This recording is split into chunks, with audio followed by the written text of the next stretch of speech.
नमस्कार, मैं हूं ब्रजेश चौकसी और आप देख रहे हैं हमारा खास कार्यक्रम अटेंशन। और अटेंशन में चर्चा होगी मिशन अन्नदाता। जी हां, मोहन सरकार किसानों की समृद्धि और आर्थिक सशक्तिकरण के लिए लगातार प्रयास कर रही है। इसी दिशा में 2 रोज पहले डॉक्टर अंबेडकर कामधेनु योजना शुरू करने की घोषणा की गई। तो अब अन्नदाता मिशन में भी मोहन सरकार जुट गई है। दरअसल इस योजना और मिशन का मकसद एक ही है, कैसे भी बस किसानों की आय बढ़ाई जाए।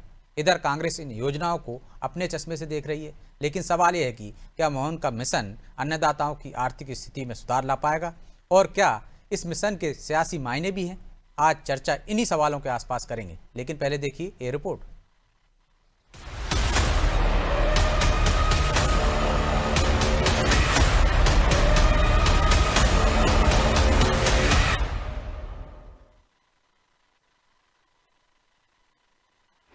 किसानों के साथ सरकार, अन्नदाता मिशन पर वार पलटवार।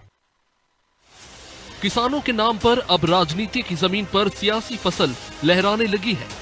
दरअसल प्रदेश की मोहन सरकार ने किसानों की आय बढ़ाने के लिए अन्नदाता मिशन योजना तैयार की है। पशुपालन को खेती से जोड़कर एक नया मॉडल विकसित किया जा रहा है। सरकार का दावा है कि फसल बीमा योजना का लाभ अब 100% किसानों को मिलेगा और सिंचाई क्षमता बढ़ाने के लिए हर जिले में विशेष कार्य योजना बनाई जा रही है। इतना ही नहीं, अब अन्नदाता मिशन भी चलाया जाएगा। कुल मिलाकर मोहन सरकार की कोशिश किसानों को समृद्ध बनाने की है। बीजेपी भी इन फैसलों को अन्नदाताओं के हित में बता रही है।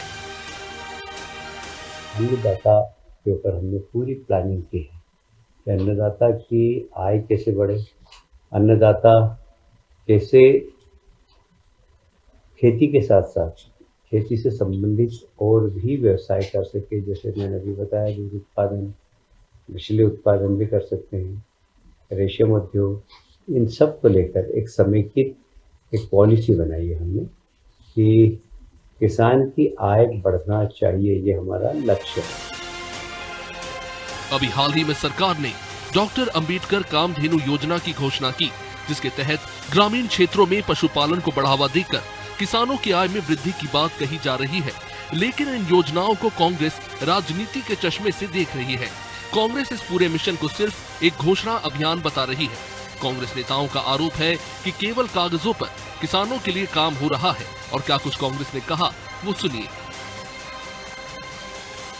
सरकार ने सदैव किसानों का शोषण करने का कार्य किया। हाल ही में वो सहकारिता में जो संशोधन करके पीपीपी मोड पर लोगों को एंट्री करा रहे हैं। 20,000 से ज्यादा अनुसूची बढ़ाई जा सकती है, चुनाव टाले जा सकते हैं, प्रशासक कभी बिठाए जाते हैं। लैंड पूल के माध्यम से उन्होंने किसानों की 50% जो लैंड है वो डेवलपमेंट के नाम पे बिना किसी पैसे दिए अधिकृत करने की बात कर रहे हैं। ऐसे लोग जो किसानों की आय दोगुनी करने की बात करते थे, वो दोगुनी आय नहीं हुई।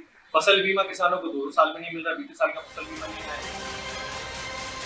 कांग्रेस का आरोप अपनी जगह है, लेकिन सहकारिता को मजबूत करने मोहन सरकार अन्नदाताओं की आर्थिक स्थिति को बेहतर करने में जुटी है।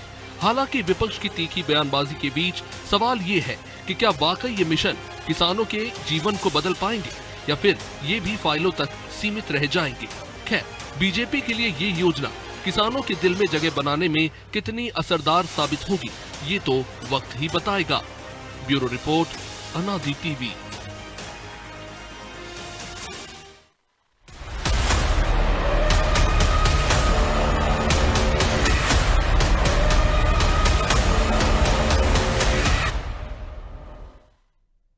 इस मुद्दे पर चर्चा के लिए हमारे साथ जुड़ गए हैं वरिष्ठ पत्रकार रमेश शर्मा और हमारे सहयोगी प्रभु पटेरिया। शर्मा जी, बहुत बहुत स्वागत है आपका और शुरुआत भी आपसे ही करेंगे। मिशन अन्नदाता मोहन सरकार का हमने देखा, पहले कामधेनु योजना लेकर आए एक दिन पहले, अब अन्नदाताओं के लिए एक डिजिटल मिशन भी चला रहा है, आईडी बना रही है केंद्र सरकार। तो इसके कुछ सियासी मायने हैं या सिर्फ अन्नदाताओं की आय दोगुनी करने का मकसद है? सरकार कोई योजना जब बनाती है तो उसके दोनों अर्थ होते हैं। जन कल्याण भी उसका अर्थ होता है और कहीं ना कहीं राजनीतिक दल जब सरकार में रहते हैं तो राजनीतिक लाभ लेना भी होता है। लेकिन कुल मिला करके अगर विदेश में हम देखें तो ये योजना जैसे गौतम वर्धन वाली योजना, सर कुछ तकनीकी खामी है शर्मा जी, मैं आपके पास लौटूंगा, आपकी आवाज स्पष्ट नहीं आ रही है, हमारी टीम देख रही है इसको। प्रभु जी, क्या इसके सियासी मायने हैं? क्योंकि एक बड़ा वोट बैंक है मध्य प्रदेश में किसान, और हमने देखा 2018 में कांग्रेस की सरकार किसानों की बादौलती बनी थी, तो एक के बाद एक योजना। देखिए ब्रजेश जी, जो बड़ा वर्ग होता है वो निश्चित तौर पर वो वोट सियासी मायने भी उसके होते हैं, वोट बैंक भी होता है। और किसान यदि कहें तो किसान में सभी आते हैं जी। बहुत नौकरी पेशा लोग भी, खेती किसानी करने वाले बहुत सारे लोग हैं, उनके जो परिवार के लोग नौकरी के व्यापारी हैं, और जो मूलतः किसान है जो सिर्फ कृषि पर ही निर्भर है, वो भी एक बहुत बड़ा वर्ग है। और ऐसा माना जाता है कि मध्य प्रदेश में 2.5 करोड़ किसान हैं। जी, 60% से ज़्यादा आबादी प्रदेश की जो है वो केवल खेती किसानी पे निर्भर है। तो निश्चित तौर पर एक बड़ा रकबा है, बड़ा क्षेत्र है जिसके ये किसान से मतलब मतदाता है 2.5 करोड़ किसानों। हाँ जी, जिस पर जो है कुछ ना कुछ काम करने की गुंजाइश है। तो आपको जब अंत्योदय के फार्मूले को लेकर आप यदि चल रहे हो, आप जब विकास की बात करते हो, जब आप सिंचाई की बात करते हो, तो सारे फायदे किसान को देने के लिए हैं। और किसान की आय बढ़ाना, ये आपको याद होगा 2014 में जब प्रधानमंत्री बने थे नरेंद्र मोदी, 2015 में वो आए थे, शायद 15 आखिरी में यहाँ सीहोर में, यहाँ उन्होंने पहली बार कहा था कि 3 साल के अंदर किसानों की आय को दुगना करेंगे। वो कोशिश लगातार जारी है, किसानों की आय बढ़ाने के तरह तरह के उपाय किए जा रहे हैं, उसको लेकर केंद्र सरकार भी काम कर रही है, राज्य सरकार भी काम कर रही है। तो जो मुख्यमंत्री मोहन यादव जो अन्नदाता मिशन लेकर आ रहे हैं, किसान अन्नदाता, तो जो प्रधानमंत्री के जो ज्ञान फार्मूला उसमें एक प्रमुख अंग है ये, तो उसके लिए क्या क्या योजनाएं हो सकती हैं, उनका कल्याण कैसे किया जाए, कृषि से जुड़ी तमाम योजनाएं, तो वो इसमें शामिल की जाएंगी। और आपने जो बिल्कुल सही जिक्र किया कि जो कामधेनु योजना लेकर आए हैं अम्बेडकर जी के नाम पर, गायों को 25-25 गाय के क्लस्टर देने वाली है सरकार। एनडीडीबी के साथ जो एग्रीमेंट हुआ है नेशनल डेयरी डेवलपमेंट बोर्ड के साथ, मध्य प्रदेश दुग्ध संघ का, कि प्रदेश से दूध की से आय बढ़ाई जाए। तो किसान सिर्फ खेती से आय बढ़ाएगा ये सब नहीं माना जा सकता, उसको दुगनी करनी है उसकी इनकम, तो सिर्फ खेती पर निर्भर नहीं हो सकता, कि उसमें बहुत सारे फैक्टर हैं, मौसम भी है, सिंचाई भी है, सब कुछ अच्छा हो तो कीट का व्याधि कब पाकिस्तान से आ जाए कोई भरोसा नहीं है, कहीं और से आ जाए, मौसम कब बदल जाए, कब झींगुर निकल आए, तो बहुत सारी उसमें दिक्कतें हैं। तो उसकी आय बढ़ाने के लिए फिर ये है कि उसके साथ उसको सहयोगी काम करना चाहिए। तो उसमें पशुपालन, मछली पालन, कुक्कुट पालन जैसे बहुत सारी चीज़ें जुड़ सकती हैं। और जब आप पशुपालन करते हैं, आप डेयरी बनाते हैं अपनी, तो अपने आप में एक सक्षम आप एक जो है इकाई बन जाते हैं कि गाय का दूध आप बेचेंगे, गाय या भैंस जो भी पालेंगे डेयरी का दूध के उत्पाद बनाकर दे सकते हैं आप, उससे जो गोबर निकलेगा उसको आप खाद बना सकते हैं, बाकी ईंधन के लिए भी उपयोग कर सकते हैं, बायोगैस भी बना सकते हैं। तो बहुत सारे उसके जो है तरीके निकल सकते हैं उसकी आय बढ़ाने के। तो इसलिए उस पर ज़्यादा फोकस सरकार करती हुई दिखाई दे रही है, इसलिए ये मिशन लेकर आए हैं और इसके जरिए किसानों की तरक्की करना चाहते हैं। और जिसको फायदा यदि सरकार देगी ब्रजेश जी, तो निश्चित तौर पर वो कहीं ना कहीं वो सियासी फायदा भी उसमें होता है कि भाई आप किसी को ये आय यदि 100 रुपये कमा रहा है, उसकी आय बढ़ाकर 500 करने वाले हैं, उसको 500 रुपये मिल रहे हैं, तो निश्चित तौर पर वो चाहेगा कि यही सरकार रहे, तो फिर वो आपका वोट बैंक बन जाता है। तो ये कोशिश भी सरकार की इसमें दिखाई देती है। तो कोशिश तो सरकार लगातार कर रही है शर्मा जी, लेकिन किसान की आय दोगुनी नहीं हो पाई, वो समृद्ध नहीं हो पाया, आज भी हम देखते हैं वही समस्याओं से जूझ रहा है। तो क्या वजह है? और आपको लगता है कि ये जो योजना एक के बाद, चाहे सहकारी समितियों को पेट्रोल पंप देने की बात हो, गैस एजेंसी देने की बात हो, इससे समृद्ध होगा किसान, उसकी आय बढ़ जाएगी और उसको पलायन नहीं करना पड़ेगा शहरों की तरफ? आवाज आ रही है? आ रही है, बोलिए। अच्छा, मौके तौर पर कहीं ना कहीं गाँव में किसान को जागृत बहुत आवश्यकता है। सरकार काम कर रही है, ये काम तो बहुत ठीक काम कर रही है, लेकिन साथ साथ एक नारा मोदी जी का था, global for local for vocal. कहीं ना कहीं जब भारत पॉजिटिव इंडिया था, भारत समृद्ध था, शर्मा जी जरूरत गाँव में पूरी। आपकी आवाज उतनी स्पष्ट नहीं आ रही है, माफी चाहता हूं मैं, आपको फिर से जोड़ने की कोशिश करेगी हमारी टीम। लेकिन प्रभु जी, क्या वाकई में समृद्ध हो जाएगा किसान? क्योंकि लगातार जतन हो रहे हैं, चाहे शिवराज सरकार हो, चाहे केंद्र सरकार हो, एक के बाद एक प्रयोग कर रहे हैं, लेकिन उतनी स्थिति सुधर नहीं रही किसानों की। ब्रजेश जी, मैं आपसे सवाल करता हूं, आप भी कृषक पृष्ठभूमि से हैं। आज से 25 साल पहले या 20 साल पहले आपके गांव में कितनी मोटरसाइकिलें थी? क्या ब्रांडेड कपड़े हर बच्चा वहां का पहन रहा था? क्या स्थिति थी, आप बताइए। निश्चित तौर पर अब सुधार वैसा आया है, लेकिन ना, पलायन तो देखिए गांव में युवा बाहर जा रहे हैं।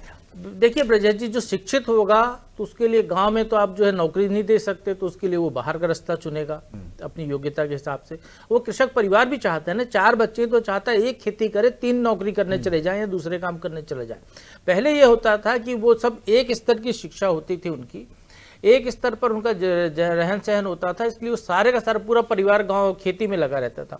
उस दौर में की बात कर रहे हैं आप, तो उस दौर में जो हल बैल से खेती हुआ करती थी, आपके हमारे पिताजी के ज़माने की बात यदि हम बात करें, तो हल बैल का आपको यदि खेत जोतना है तो आपको 3-4 हल लगाने पड़ते थे जल्दी जुताई करने के लिए, तो उतने आदमी चाहिए आपको, तो परिवार के लोग ही खेती के काम में लगे रहते थे, तो पूरे साल भर लगे रहते थे।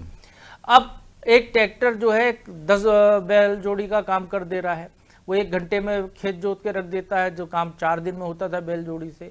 वो उसी तरीके से कटाई के लिए आपके पास औजार आ गए हैं, तमाम तरीके के साधन आपके पास उपलब्ध हैं। सिंचाई के लिए पहले जो है वो रहट वगैरह चला करते थे, पानी निकालने के अब दूसरे तरीके होते थे। अब आप जो है बिजली आपके पास उपलब्ध है, सरकार सोलर पंप भी दे रही है, आप बटन दबाइए सिंचाई कर लीजिए आप अपनी मर्जी के हिसाब से जब करना है आपको। तो सुविधाएं ज़्यादा बढ़ गई हैं एग्रीकल्चर के लिए, वर्कफोर्स कि अब वैसी जरूरत नहीं रही है, तो इसलिए लोग बाहर निकल रहे हैं। यदि हम उसको वैसे पलायन कहते हैं तो यदि उनको ये सब तरक्की नहीं होती तो शायद वो गांव पे ही रह के अपनी खेती बाड़ी कर रहे होते। क्या हम कह सकते हैं बाकी सुविधाएं भी और मिले उनको, वहीं पे कॉलेज मिल जाए उनको, हाँ, वहीं हर पे गांव में अस्पताल बिल्कुल मिल आपका जाए। कॉन्सेप्ट बहुत अच्छा है, ये कागज पे बहुत अच्छा लगता है कि हर गांव में कॉलेज खोल दीजिए, भले हर उनकी गांव में आबादी नहीं, लेकिन 1000 एक दायरे में पंचायत में उसमें, तो इससे कि पलायन जो शिक्षा के लिए जाते हैं फिर नहीं लौटते हैं, या जो इलाज के लिए जाते हैं, बाकी सुविधाएं भी सरकार करे तो हो सकता है ब्रजेश जी कि आपके गांव संपन्न हो जाए ज्यादा। ब्रजेश जी आपके घर के बगल में सरकारी स्कूल है, लेकिन आप अपने बच्चे को 5 किलोमीटर 10 किलोमीटर दूर अच्छे स्कूल में पढ़ने भेजते हैं क्योंकि आप सक्षम है करने के लिए। बस वही बात है कि गांव का में आप कॉलेज भी खोल देंगे तो भी वो शहर जाएगा, बहुत सारे लोग जो है शहर चले जाएंगे। एजुकेशन का पैटर्न बदलना होगा हमको, वो यदि हमको कृषि पर जाना है तो कृषि आधारित शिक्षा देनी पड़ेगी उनको, उस पैटर्न को हमको बदलना होगा, ना कि हम हर गांव में हर 4 गांव के बीच में एक कॉलेज खोल दीजिए। खुले थे स्कूल हमारे प्रदेश में, 0 बजट के स्कूल, दिग्विजय सिंह की सरकार थी, उन्हें हर गांव में स्कूल खोल दिए 0 बजट के, बाद में मर्ज करना पड़ा। क्या स्थिति हुई देख लीजिए आप शिक्षा की। आपने इतने स्कूल खोल दिए कि आप प्रबंधन नहीं कर पाए, नकल टीचर जा ही नहीं रहे पढ़ाने, नकल करा के लोगों को पास करे, वो आगे जब कॉलेज तक आए तो अब तक व्यापम के लायक हो गए, वो व्यापम स्कीम के लिए वो तैयार हो गई फसल। तो इस तरीके की स्थितियां हैं ना, तो उससे बदलाव करने के बजाय हम क्वालिटी और क्वांटिटी का संतुलन रखना होगा कि आपको क्वांटिटी नहीं बढ़ानी है, क्वालिटी भी बढ़ानी है। आपको ये देखना होगा कि कहाँ तक इसकी ज़रूरत है, उसके हिसाब से सारी चीज़ें करनी होगी। पलायन के बहुत सारे कारण हो सकते हैं, कुछ तो हमने डिस्कस भी कर लिए, लेकिन ये निश्चित तौर पर है कि लगातार सिंचाई जो का आपने कहा रकबा मशीनें भी आ गई हैं तो काम के लिए भी जाता है आदमी, जो मजदूर वर्ग है वहाँ पे छोटे कृषक हैं। तो शर्मा जी, सिर्फ एक समृद्ध कर देना से किसान बीजेपी के पाले में चले जाएंगे यदि उनको योजनाओं का लाभ दे रहे हैं? तो हमने देखा सिर्फ एक घोषणा से कांग्रेस के पाले में चले गए थे, और यदि लगातार वो बीजेपी कोशिश कर रही है उसके पाले में रहते हैं तो कांग्रेस को क्या जतन करना पड़ेगा? फिर वैसे ही कोई एक घोषणा लॉलीपॉप। देखिए, मोटे तौर पर इसमें तो कोई शक नहीं कि ये सरकार की घोषणाओं से पॉलिटिकली उनको लाभ तो मिलेगा, और कहीं ना कहीं जिस तरीके से उन्होंने वो जो ऋण मुक्ति का, जैसा आपने भी कहा, उसका लाभ कांग्रेस को मिला था, लेकिन वो चूंकि करा नहीं उन्होंने, उसमें 1 लाख तक के तो हुए, 2 लाख के करे नहीं, तो कुछ वो जो ओवर ड्यू हो गए लोगों के, तो उसके कारण वो सारा का सारा बोर्ड फिर से शिफ्ट हुआ। अब जो बोर्ड शिफ्ट हो गया है किसी कारण से, वो पलट के ना जाए उसके लिए ये सारी योजनाएं बहुत आवश्यक हैं। लेकिन इसके साथ साथ मैं एक बात ये जरूर कहना चाहता हूं कि सफलता के लिए 2 तरह से काम करना है। एक तो कहीं ना कहीं ये जो सरकारी तंत्र है, वो सरकारी तंत्र सरकार की सब योजनाओं को फेल करता है। जैसे स्कूल की योजनाएं हैं, तो स्कूल की योजनाएं तो जो सरकारी शिक्षक हैं, जो उनके निरीक्षक हैं, उनके प्रबंधक हैं, उन्होंने सारी योजनाओं को फेल कर रखा है। एक बात तो ये हो गई। दूसरी, ये जो समाज की मानसिकता है कि गांव का लड़का भोपाल में आके पढ़ेगा, और भोपाल में कितने लोग हैं वो अपने लड़के को बेंगलोर और पूना और कोटा भेज रहे हैं पढ़ने के लिए, और बेंगलोर के लड़के जा रहे हैं अमेरिका पढ़ने के लिए जा रहे हैं। ये जो एक मानसिकता है, इस मानसिकता को भी बदलना, और इस मानसिकता को बदल करके कहीं ना कहीं हमको वो जो एक मोदी जी का नारा है, लोकल फॉर वोकल या वोकल फॉर लोकल, जो भी कुछ है, तो हमको कहीं ना कहीं ये मानसिकता भी बनाना है कि गांव का लड़का गांव में ही पढ़े। इसके साथ साथ ये जो उनकी योजनाएं मछली पालन, मुर्गी पालन है, ये तो छोड़ दीजिए, ये तो अपनी जगह होंगी, लेकिन गांव की जरूरत गांव में पूरी हो। जो सिस्टम हुआ करता था एक जमाने में भारत का, जिसके वजह से भारत सोने की चिड़िया था, कि गांव की जरूरत गांव में पूरी होती थी, केवल नमक कपड़ा या मसाले के लिए आदमी जाता था। बाकी गांव में तेल की घानी होती थी, गांव में गुड़ बन जाता था, गांव में सब्जी उसको मिल जाती थी, सब चीज उसको गांव में मिल जाती थी। और तो और जीरे धनिया तक की फसल गांव में होती थी। तो गांव की जरूरत को पूरा करके दूसरी जगह जाए, तो ये जो तेल घानी छोटी मोटी होती हैं, दूध घी बनाने की छोटी मोटी चीजें होती हैं, उसमें कहीं ना कहीं युवा पीढ़ी उसमें खपती है। तो ये जो इस तरह के काम है, आप कल्पना कर सकते हैं। अब आजकल गांव में वो जुलाई खत्म होगा जो रजाई बुनते थे, वो भी अब विदिशा से और दूसरे शहरों से आसपास के लोगों से आने। लेकिन तब इतने संसाधन नहीं थे ना शर्मा जी कि विदिशा चला जाए 17 किलोमीटर या भोपाल जाए 70 किलोमीटर, तो उतना समय लगता था। बैलगाड़ी से जाता था, घोड़ा गाड़ी से जाता था, साइकिल से जा नहीं सकता है तब, इसलिए वहां पे मौजूद हो जाते हैं। अब तो रोजाना आपका लगभग जाना ही है। यदि दूध सप्लाई हो रहा है तो गांव से कोई ना कोई जा ही रहा है, तो नजदीक भी हो गए ना, संसाधन वैसे हो गए। देखिए, संसाधनों से नुकसान हो रहा है समाज को, संसाधन से लाभ नहीं हो रहा है। संसाधन से आप मुझे देखिए कि मोटरसाइकिल से जाएगा तो प्रदूषण भी बिगाड़ेगा और पेट्रोल भी अलग खर्च होगा और उसको अशुद्ध चीज भी मिलेगी। गांव की चीज की शुद्ध चीज भी होती थी, सामने तेल निकलता था, सामने धनिया पिसता था, सामने जीरे पिसते थे, सब काम सामने होता था। तो कहीं ना कहीं मिलावट भी खोरी बधी है। ये षड्यंत्र अंग्रेजों ने किया था। उन्होंने ये जो गांव का लोकल धंधा उस पर सारे पाबंदी लगा दी थी ताकि उनका माल बिके। तो अब अंग्रेज चले गए, उनको 77 साल हो गए। तो ये जो हमको अब आत्मनिर्भर होना, अगर व्यक्ति आत्मनिर्भर है, परिवार आत्मनिर्भर है, गांव आत्मनिर्भर है, तभी तो देश आत्मनिर्भर बनेगा। तो जो मूलतः कहीं ना कहीं चिंतन में बहुत उसमें बदलने की बहुत आवश्यकता है। और ये जो योजना है पशुपालन की योजना, ये बहुत अच्छी योजना पशुपालन की योजना है, लेकिन ये कागजों में ना रह जाए। कल जैसे मान लीजिए गाय खरीदने पर और भैंस खरीदने पर सरकार अनुदान देती है, तो वो जो अनुदान जारी करने वाले जो एजेंसियां होती हैं वो पहले से तय कर लेती हैं, कागज लगा दो, ये कर लो, वो कर लो, और आधा तुम रख लो, आधा हम कर लो। ये जो बंदर बांट है तंत्र वाली, इस बंदर बांट पर कोई कंट्रोल नहीं कर सकता। सामाजिक वातावरण इसको बनना चाहिए। जो स्थानीय जनप्रतिनिधि हैं, चाहे वो कांग्रेस के हों या भाजपा के हों, उनको जागरूक होना पड़ेगा। जो पहले इस समय एक जमाना हुआ करता था, जागरूक लोग होते थे तो लोगों का ये कदाचार कम करते थे। तो मैं समझता हूँ गांव में आज जागृति की बहुत आवश्यकता है। हर आदमी आज ये मान करके चलता है मुझे 2 पैसे मिल जाए, कैसे भी मिल जाए, चोरी करके मिल जाए, दलाली करके मिल जाए, कमीशन खोरी से मिल जाए। ये जो आदमी पैसे के लिए पागल हो रहा है, कहीं ना कहीं इसमें थोड़ा सा परिवर्तन की बहुत आवश्यकता है। तो ये कैसे रोक सकती है सरकार, उसमें जतन कैसे नहीं, करना ये काम चाहिए? सरकार से नहीं होगा, ये सामाजिक जागरण से होगा। और जो जनप्रतिनिधि हैं और जागरूक नागरिक हैं, उनको अपने दायित्व संभालना होंगे। तो जनप्रतिनिधियों को संभालना होगा प्रभु जी, लेकिन हम वोट बैंक की भी बात करें तो किसान के आधार पर वोट नहीं देता है ना। वो जब वोट की बारी आती है तो जातियों में बढ़ जाता है। ये जो जनप्रति नाम की जिस प्रजाति का जिक्र कर रहे हैं भाई साहब शर्मा जी, ये यही सबसे खतरनाक है ब्रजेश जी। यही प्रजाति जो है सबको चलाती है। वो अपने पंचायत के चुनाव वो जो भाई साहब के और लोकसभा से ज्यादा खतरनाक हो गए जी। वो जो शर्मा जी जो बता रहे थे, यही प्रजाति अपने बच्चे को विदेश पढ़ने भेजती है। उसको देखकर शहर का जो संभ्रांत व्यक्ति जो सक्षम है वो भी अपने बच्चे को उसी विदेश के कॉलेज में भेजता है। यही प्रजाति पूना पढ़ने भेजती है। यही प्रजाति सबसे पहले वो रास्ते दिखाती है जहां पर लोगों को पलायन का जो आप कह रहे हैं एजुकेशन के लिए वो होता है। यही प्रजाति महंगी गाड़ियां लेकर सबसे पहले किसी शहर में आती है, उसके बाद फिर वो दूसरे लोग उसको फॉलो करते हैं। तो ये प्रजाति जो करती है वही नीति नियंता है ना इस प्रदेश की। तो उसको सुधारने का क्या बंदोबस्त है, क्योंकि उसको हम जो है अनुसरण उसका ही करते हैं ना। हमारे देश की संस्कृति ऐसी है कि हम राजा को यथा राजा तथा प्रजा वाली स्थिति पर आ गए हैं।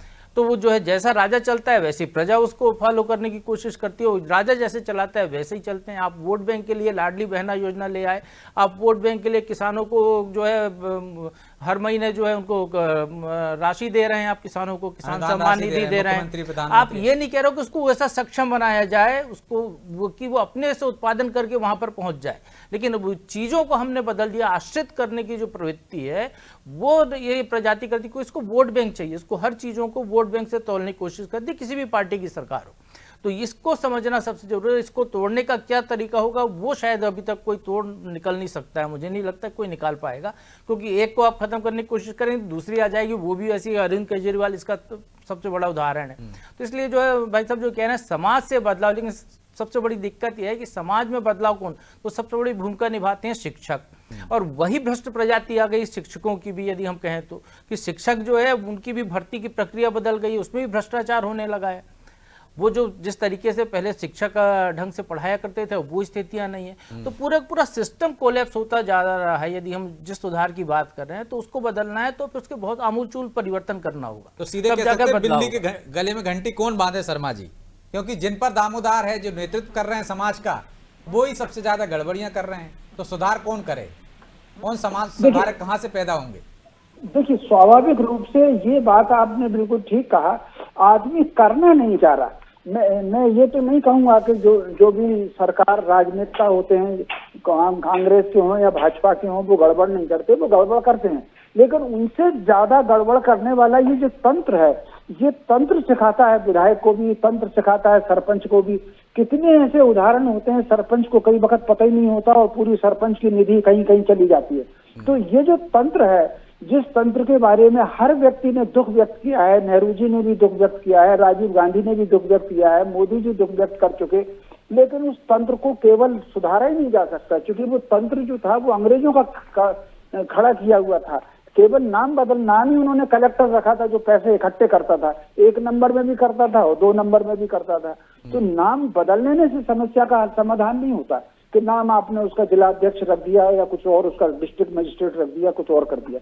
लेकिन कहीं ना कहीं वो जो मानसिकता है, उस मानसिकता बदलने का कोई काम शुरू नहीं हुआ। जो मानसिकता अंग्रेज छोड़ के चले गए थे वो और फल फूल रही है और ज्यादा मजबूत होती चली जा रही है, वो शोषण वाली। तो पूरा तंत्र जो है वो राजनेताओं को बिगाड़ देता है। तो कुल मिलाकर के इस पर कहीं ना कहीं इस पर नियंत्रण करने के लिए भारत में एक वर्ग हुआ करता था, जो जैसे शिक्षक भी हो सकता है, गांव का पुरोहित भी हो सकता था, बुजुर्ग लोग भी होते थे, बुजुर्गों की इज्जत खूब होती थी। अब आज माहौल ऐसा हो गया कि हर बुजुर्ग वृद्धाश्रम नहीं मिलेगा, घर में नहीं मिलेगा। वरना ऐसे होता था कि कोई अगर पड़ोसी दूर का भी है, बुजुर्ग आ रहा है तो वो चुपचाप खड़ा हो जाता था।